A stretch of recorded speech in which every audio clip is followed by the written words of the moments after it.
Authorities are urging people to avoid unnecessary travel as conditions remain dangerous. Now we move on to U.S. Secretary of State Marco Rubio has expressed cautious optimism about striking a deal with Iran, despite acknowledging the failure of past attempts. Speaking at a new conference in Bratislava on February 15th, Rubio said no one has ever been able to do a successful deal with Iran, but we are going to try. Let's listen into other statements made by the U.S. Secretary of State. We're dealing with radical Shia clerics. Okay, we're dealing with people who make geopolitical decisions on the basis of pure theology, and it's a complicated thing. I mean, no one's ever been able to do a successful deal with Iran, but we're going to try. Steve Witkoff and Jared Kushner will be traveling. I think they're traveling right now to have important meetings, and we'll see how that turns out. This comes as Iran confirms that Tehran is actively pursuing a nuclear agreement with the U.S. that offers mutual economic benefits. This announcement was made just days before the second round of talks between the two nations, aiming to resolve their decades-long nuclear dispute and avoid military escalation.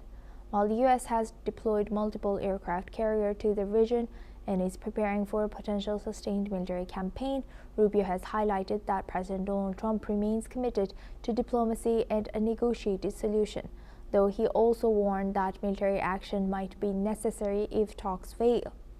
On the other hand, Iran has made threats to strike U.S. military bases in West Asia should it face an attack. However, Iran's latest comments have signaled a more conciliatory approach, with them stating that they are open to a compromise as diplomatic efforts continue. Now we welcome retired Colonel Sanjay Sirohi. He's an international relations and defense expert, joins us live from New Delhi. Thank you very much, Colonel, for joining us again. Good to see you.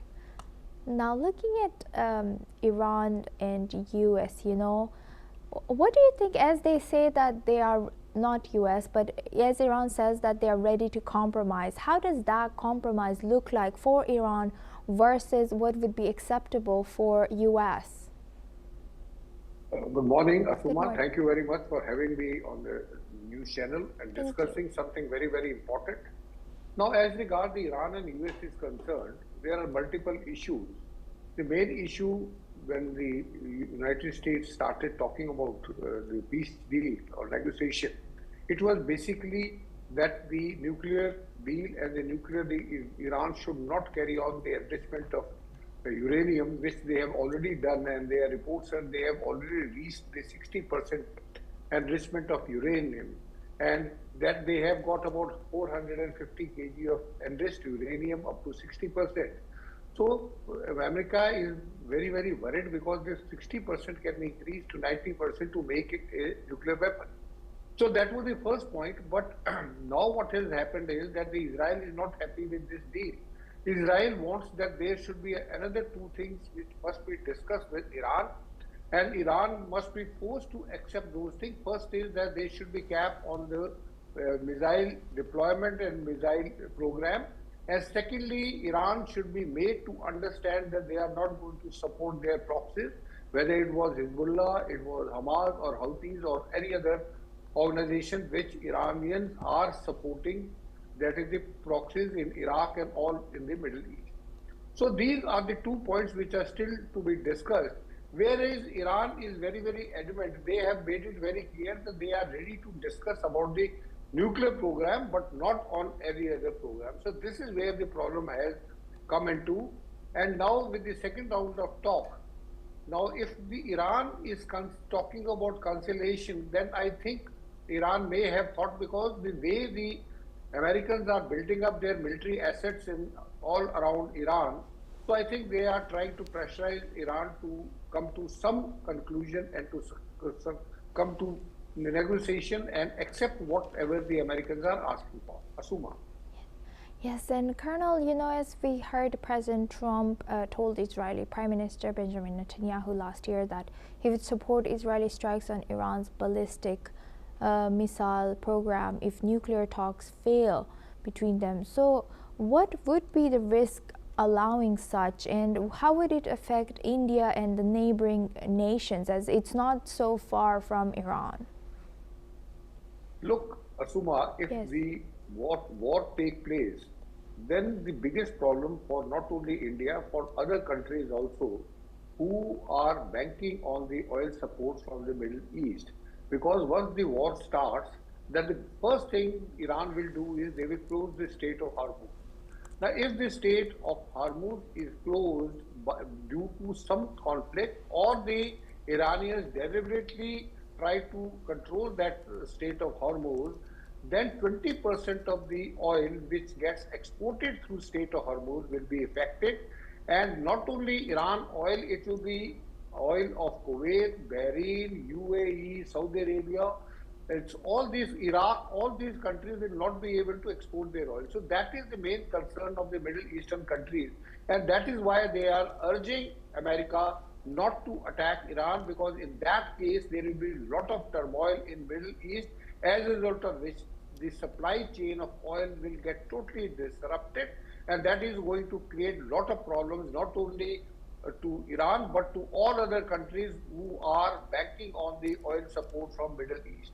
And Colonel, yes, thank you for highlighting that. And Colonel, you know, talking about oil, how do you think Iran, in its negotiations, is using oil and also Strait of Hormuz as a negotiation point, or you know, in their tactics to reach a negotiation with U.S.? Well, as I told you, that Iran is mainly supplied to China. And if the Strait of Hormuz is closed, then the oil which is going from Iran to China will be stopped. Number two, the oil which was coming from Venezuela to China, that has already been blocked.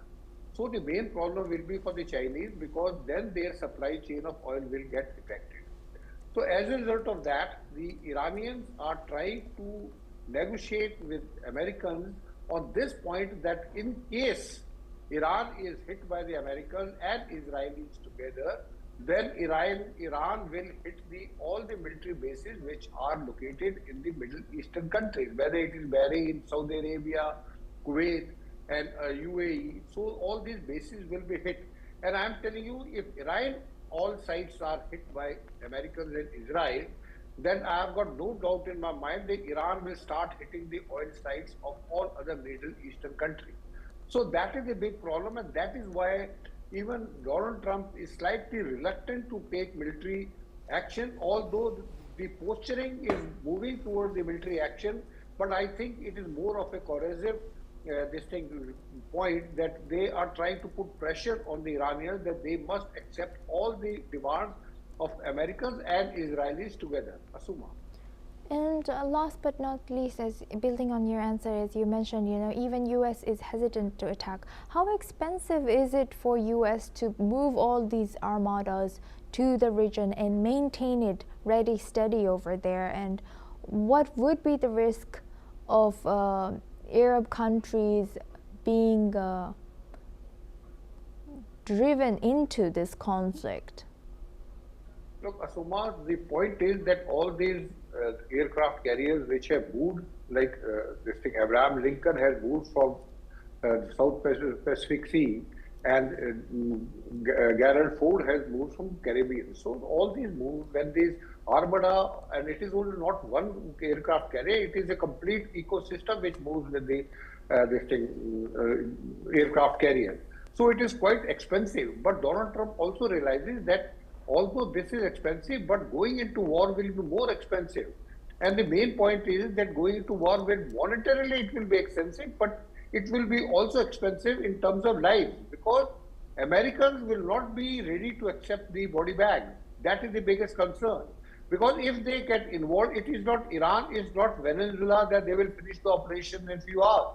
If they go into war with Iran, then it is going to take weeks. And Donald Trump has already said that it is going to be long drawn war. So if that takes place, then it will be very, very expensive, not in terms of economics, but in terms of human resources, which Iranians will make sure that they will try to destroy and kill as many American soldiers and possible. And in that case, Donald Trump will have a lot of domestic problems when he starts accepting the body bags from Middle East. With that, I would like to thank Colonel Sanjay Sirohi for joining us and sharing that insight. Thank you. Now we move on to U.S. The alleged gunman behind the Bondi Beach attack, Naveed Akram, made his first court appearance on Monday,